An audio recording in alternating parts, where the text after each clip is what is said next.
It's an honor to be here. And before beginning, I'll start with a quick introduction about myself and then also about the brand that we have built. About myself, I have been an entrepreneur from an early age, started doing ventures way back in college, back in 2009, studying at IIT Bombay during my third year. Opened my first venture, which was a chain of food outlets specializing in flavored lassi. That was my first venture. Opened another venture, and the third venture happened up to be in e-commerce, which was Bewakoof.com. So Bewakoof started back in 2012. That's where my journey with e-commerce began. Today I have spent a decade in this industry, and it has been full of excitement. It has been a roller coaster ride working in this industry. And giving a brief introduction about Bewakoof. Bewakoof is a D2C brand. We started a D2C brand ahead of the time back in 2012, pretty early. And for a few years, the growth was slow as e-commerce industry was shaping in itself. The D2C segment did not exist. But after 2015-16, we survived this entire period waiting for our time. And when the industry did pick up, that's when Bewakoof today has become one of the largest fashion D2C brands in the country. And about Bewakoof, what it does, we are a fun and expressive merchandise focused brand selling majorly on our own portal. Today, in terms of progress, we have um, been able to successfully get close to 6.6 million followers on social media, and also have served close to 5 million consumers in India so far. So that's about Bewakoof. Now I'll move on to today's topic. Just a request from the admins. Is my screen visible? Yes, absolutely. Great. So beginning on today's topic, present day contours of e-commerce in India. There is obviously it's a very vast topic to even comment on. I'll be presenting my views on some of the topics that is very near to my heart, which is the emerging trend in e-commerce. And the reason is when we started e-commerce back in 2012, our journey was different. We didn't open up a marketplace back then.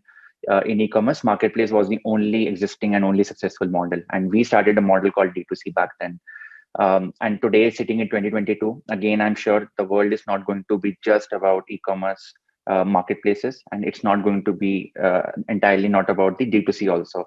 There will be new emerging e-commerce models that will emerge, and I just wanted to dive deep dive briefly into those topics. To begin, just a small video just displaying how today every e-commerce company with different models want to woo the customer. And the Indian consumer has come a really long way. I have seen this industry. I've seen this industry growing from the day when a customer paid for product and wasn't even sure that he's going to get a delivery or not. To the next step was he's paying for the product. The product will come, but will it be an original product or a fake product? He was living with that uncertainty. From that day in 2012, 13, 14, today the industry has reached a level where even two years back, next day deliveries were delightful for the consumer. But today we have e-commerce companies which are providing deliveries in just 10 minutes. And in those 10 minutes also real time, you can track your driver, you can track your delivery. This is how the e-commerce has progressed in the last 10 years. And we can imagine if this is the kind of progress that has happened in the last 10 years, and whatever is happening in e-commerce is already really advanced in terms of technology and operations. What is going to come after the next 10 years is going to be really, really exciting. As I said, my favorite topic is the emerging models within e-commerce, and there are many that are upcoming. I'll be focusing on few trends that I personally feel are going to become big. And the reason there are so many emerging e-commerce model is because everyone is trying to solve for the sole objective of how to make shopping fun, how to make shopping convenient, and how to make shopping social for the consumers. This is something that every industry tries to do, be it a content player, be it any industry. Everyone is trying to make it more convenient and fun and social for the consumers. Um, And the reason everyone is focusing on this industry is because the first leg of consumers that came online were the consumers who were looking for convenience. If you want something, you can buy it online and it can reach to your doorsteps. I think this was the first set of convenience that the consumer was looking for. But even after that happening, the Indian e-commerce online penetration has not exceeded 10%. And now all the e-commerce industries are today understanding that still the consumer is going offline and is buying from retail. And hence, now the biggest competitor for e-commerce companies is not among themselves. The biggest competitor for e-commerce company is the retail itself. And to compete with retail, the reason retail still works is because when you go and shop in retail, it's a fun shopping experience. Then it's a social shopping experience where you can go with your friends, where you can go with your family.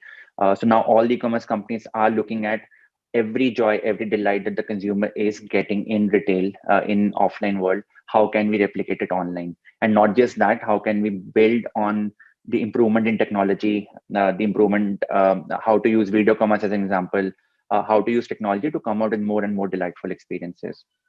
And on these lines, just listing down some of the models that have been that have been picking up from quite some time, and companies are working on it. The first one is commerce is going to become a lot video led. We have seen early signs of live commerce becoming big. We have seen video commerce picking up across the world, and in India also this is something that is in pipeline. Every company is focusing on it big time, and now looks like this thing is going to take off. The second interesting piece is social network led commerce, which is going to be either the likes of social media, Facebook, Instagram, or maybe new platforms will come. But social media and commerce are going to be interlinked. The third, what we have also already saw in social commerce is social reselling, where there are models like Misho, and Misho has become quite a large player. And this is another example of a different kind of e-commerce coming in apart from marketplaces and D2C.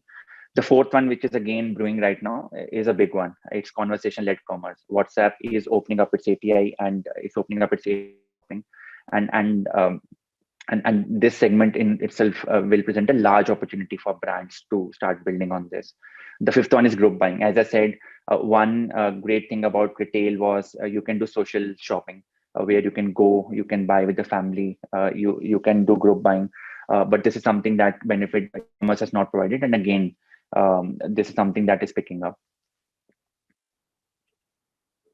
Right. Among this also, a few trending topics within e-commerce that I wanted to quickly cover.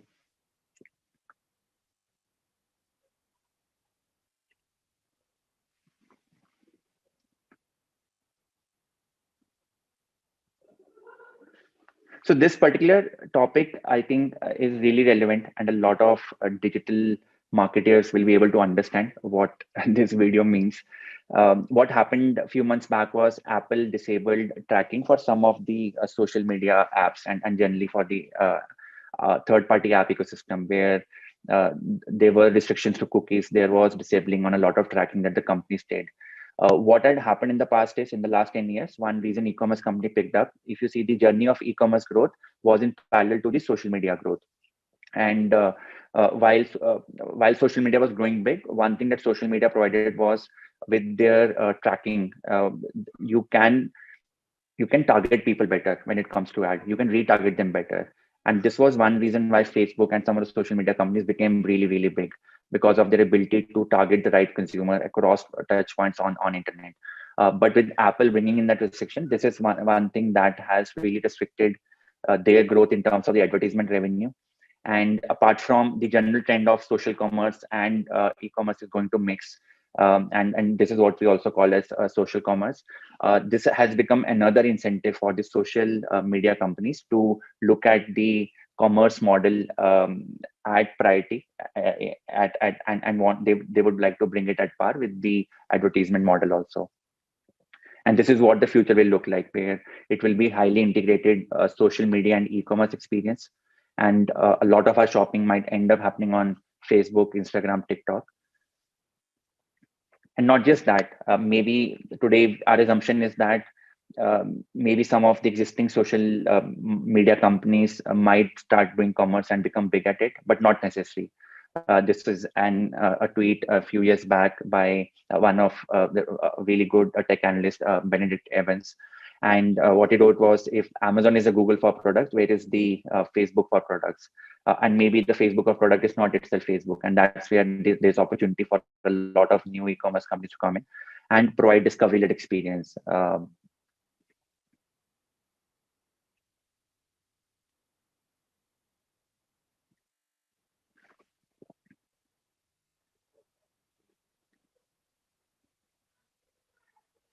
So I'll give a context behind this video. A lot has been said about the D2C industry. Just wanted to highlight some data about this industry. So as I said, initially marketplace were the only stakeholders, relevant stakeholders of this big pie of e-commerce. But the entire emergence of this D2C industry and combined, and obviously Shopify has been one big enabler which has benefited out of it. What it has ended up doing is, first time in the history of Amazon, in the last 27, 28 years of its existence, Amazon has lost market share in US. If you go through this graph, Amazon was always increasing on its market share. Entire online e-commerce market, they were growing, and the peak was at 37.3%. But this is the first year that D2C brands have taken off, and Amazon has lost its market share in the US e-commerce market. Whereas same year, Shopify grew its market share to almost doubled, from 6.6 to 15% they have grown. And that's one big data which proves that the golden age of D2C commerce has begun and is going to become bigger and bigger pie.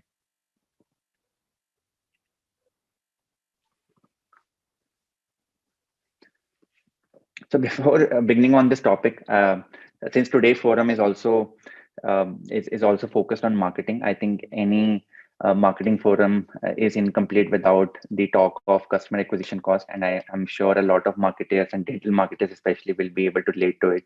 What petrol prices are to middle class people, the CPM cost and cap cost is to the digital marketers, and and I think this video really summarizes it well.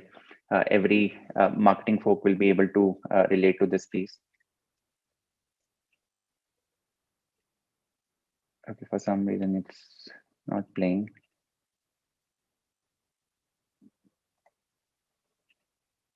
Okay, I'll then skip it. So the first topic was, oh, okay, it is played. Right. So and also the focus of the topic was, if this has been an ongoing challenge of the e-commerce industry and especially D2C brands, where everyone feels that with time they see their customer acquisition cost going over time, then what is the solution to this entire problem? And this is where industry is right now getting innovative, and we have seen early trends, and this is where the industry is going to go towards. One, we are going to see partnerships between brands, partnership between different kind of companies. Maybe a D2C company is partnering with a fintech company. Maybe D2C company is partnering with the payment company who have access to a lot of user base. So we will see partnership becoming a very big avenue. This is going to be one trend that is going to pick up big time in the industry. The second is, most of the e-commerce companies and most of the D2C brands are going to focus on loyalty programs in a very big way.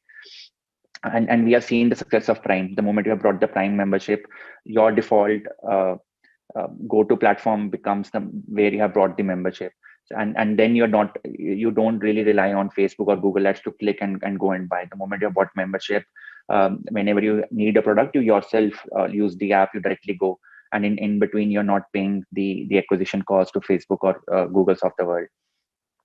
The third big aspect is, so far in the short term, many companies could get their first purchases, could find industries where they could build a decent size with the first purchases. But going forward, the importance of lifetime value of customer is going to become more and more. If your customer is not getting back to you again and again, it will be very tough to build a sustainable business. And the last piece, which we have seen, everyone talks about D2C brand and how the digital brands are taking over e-commerce in a big way.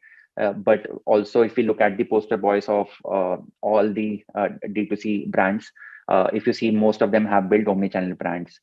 So omni-channel presence, be it selling online, be it selling through stores, own stores. So that is going to be an ongoing theme, where the way we look at the industry, the whole e-commerce industry on itself, and especially given to with regards to D2C brand, it's really a unidimensional way of looking at the industry. This industry is going to have multiple dimensions.